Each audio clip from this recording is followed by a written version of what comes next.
Sob as florestas, rios e cidades do Canadá, existe uma rede invisível de aço que alimenta sua economia e lhe confere peso político. Veja, o Canadá é um dos maiores produtores de energia do mundo e o petróleo bruto é o seu gerador de dinheiro. Bilhões de dólares fluem por seus oleodutos todos os anos, mas quase tudo isso, na verdade 98%, vai direto para os Estados Unidos. Enquanto os americanos são progressistas quando a gasolina custa $1,50, eles redescobrem o patriotismo quando o preço sobe. Com Trump abandonando o livre comércio e adotando o protecionismo, as vulnerabilidades econômicas do Canadá ficaram expostas. O Canadá depende tanto dos Estados Unidos da América para suas exportações de petróleo, que mesmo se uma tarifa de 10% fosse aplicada, ainda assim não teria escolha a não ser continuar vendendo para os Estados Unidos da América. Assim, é essencial ter compradores alternativos para as exportações de energia. Este oleoduto de 1.150 km de comprimento, apelidado de Expansão Trans Mountain, faz exatamente isso. Ele exportará o petróleo canadense para o exterior. Inaugurado em 2024, o projeto foi envolvido em controvérsia, custando aproximadamente $25 bilhões e durando mais de 12 anos em desenvolvimento. Mas agora é mais do que apenas um oleoduto. É uma oportunidade para ter uma conversa diferente, reduzir a interdependência e fortalecer a soberania do Canadá. Em meio ao discurso renovado provocado pela retórica de Trump, há um crescente impulso para expandir a rede de oleodutos do Canadá, com Energy East e Northern Gateway surgindo como propostas-chave. Projetos assim são vitais para proteger os interesses econômicos e políticos do Canadá. Mas, à medida que o Canadá passa por um curso intensivo em geopolítica, está prestes a descobrir que a inocência não é um escudo e a ignorância não é desculpa. Na maioria das economias avançadas, estar online diariamente é a norma, mas manter-se conectado pode ser bastante caro ao viajar para o exterior. É aí que o patrocinador de hoje, Saley, ajuda. Saley oferece planos de dados acessíveis em mais de 200 destinos ao redor do globo. Eles utilizam um eSubscriber Identity Module, uma versão digital do cartão Subscriber Identity Module, já embutida na maioria dos telefones atuais. Funciona como um Subscriber Identity Module normal, mas não é necessário inseri-lo no telefone. Basta baixar o aplicativo Saley no seu telefone, escolher um plano para o país para onde você está indo e ligá-lo logo antes do seu voo. Quando você pousar, já estará conectado. Fácil de configurar e mais barato que cartões Subscriber Identity Module locais. E se algo der errado, Saley tem suporte 24 horas por dia, 7 dias por semana. Eles até te darão um reembolso se o seu celular não suportar serviços e sim por algum motivo. Além disso, ao se inscrever, você estará apoiando o Caspian Report a produzir mais conteúdo. Os anúncios do YouTube não cobrem os custos de produção, precisamos de patrocinadores para continuar. Então vá para saley.com/Caspian Report, baixe o Saley e use o código de cupom Caspian Report para obter 15% de desconto em qualquer um dos seus planos escolhidos.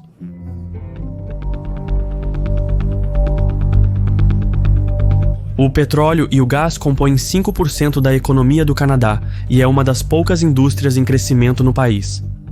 Quase todo o petróleo bruto vem de Alberta, no oeste do Canadá, onde as areias petrolíferas bombeiam milhões de barris de petróleo espesso e semelhante a alcatrão todos os dias.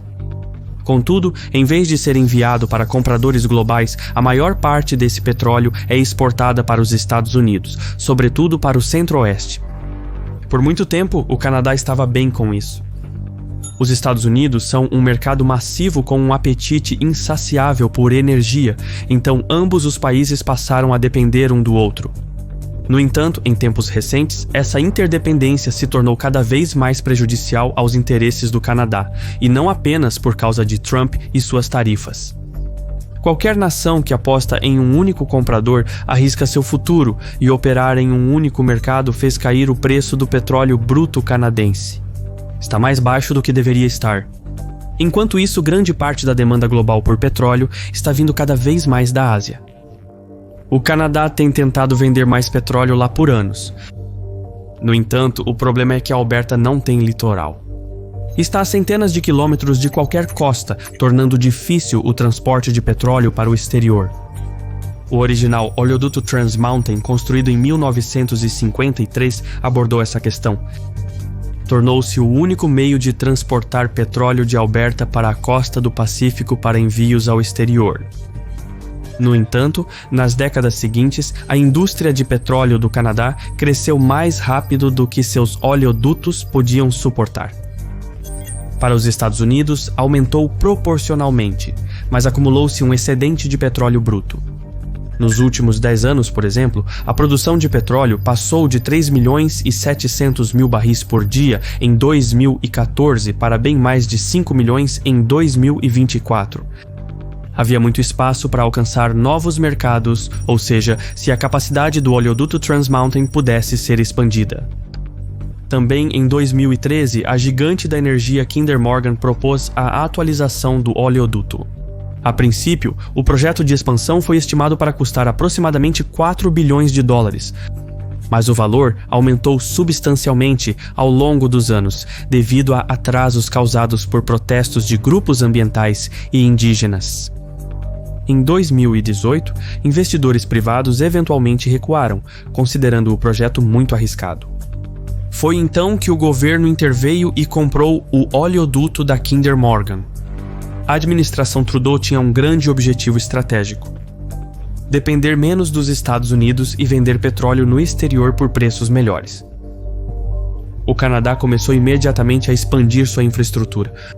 Isso incluiu quase 200 quilômetros de oleoduto reativado, 19 novos tanques de armazenamento e 3 novos cais de embarque no terminal marítimo Westridge, perto de Vancouver. No total, a expansão triplicou a capacidade de exportação do Canadá de 300 mil para 900 mil barris de petróleo por dia, justamente quando Trudeau voltou suas atenções para os mercados no Japão, China e Índia. Finalmente concluída em maio de 2024, a expansão promete grandes retornos. Segundo o governo federal, isso gerará 73 bilhões em dólares canadenses para os produtores ao longo de 20 anos, enquanto aumenta as receitas governamentais em 46 bilhões em dólares canadenses. Para contextualizar, isso equivale a 51 bilhões de dólares americanos. Para Trudeau, a conclusão do projeto vem como um alívio. Seu governo foi duramente criticado por ativistas ambientais por comprar o oleoduto em primeiro lugar. Em 2020, os protestos se intensificaram quando grupos indígenas e ativistas montaram bloqueios ferroviários em todo o Canadá, o que interrompeu os serviços de trens de carga e passageiros por semanas.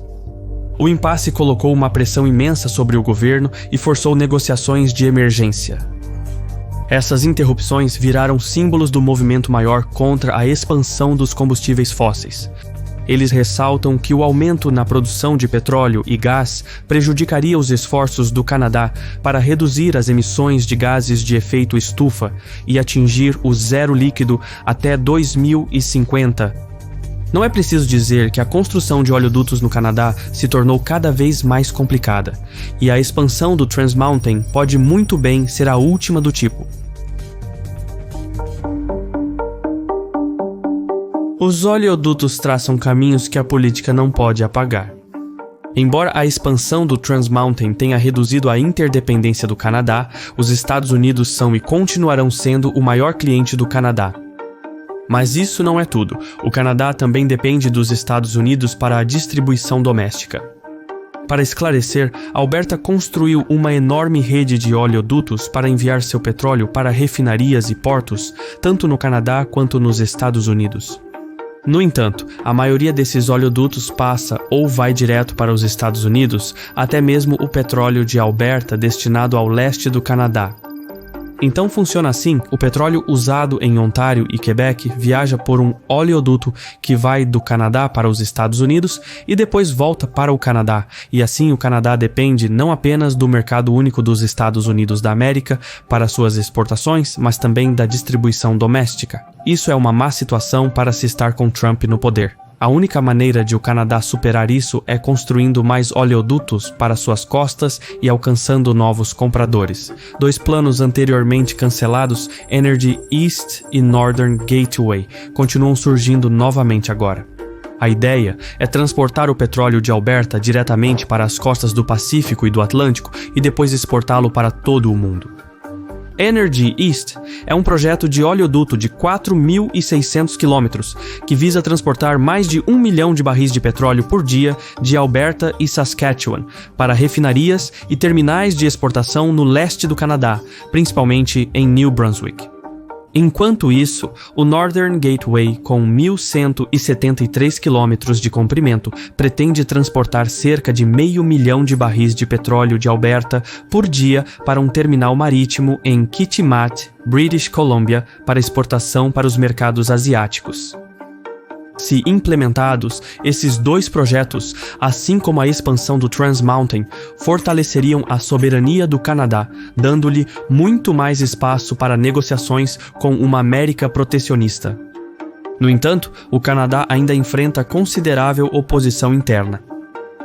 Energy East e Northern Gateway foram rejeitados por muitos motivos, incluindo a falta de apoio do governo federal, resistência de Quebec e Ontário e preocupações ambientais. Portanto, tem sido um desafio conseguir o apoio de todos, mas a retórica de Trump mudou a narrativa. Agora que o Canadá pode enfrentar uma guerra comercial, o discurso político está aberto a uma reflexão interna mais profunda. O que antes era impensável agora é negociável.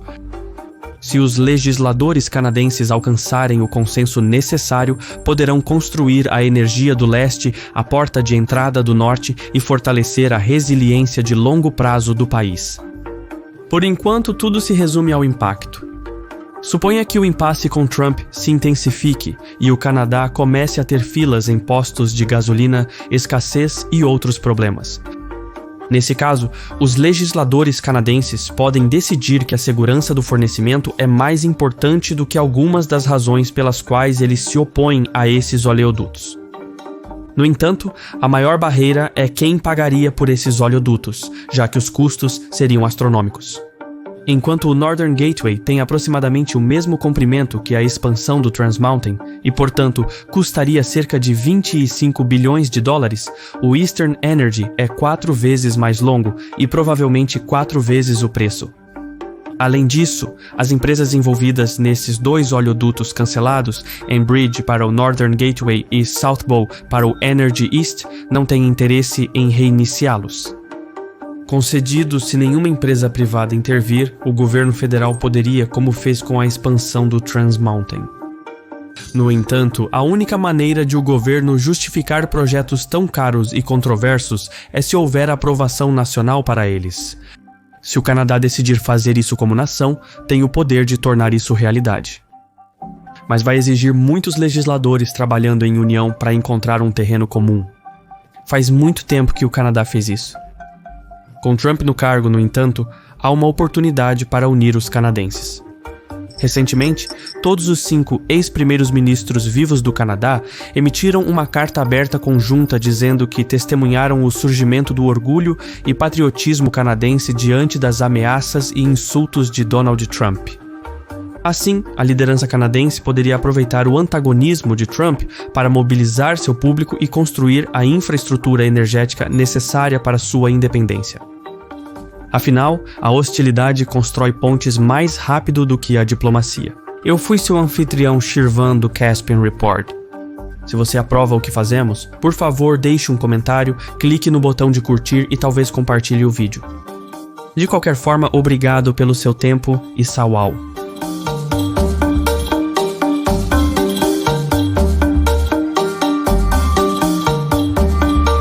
Obrigado.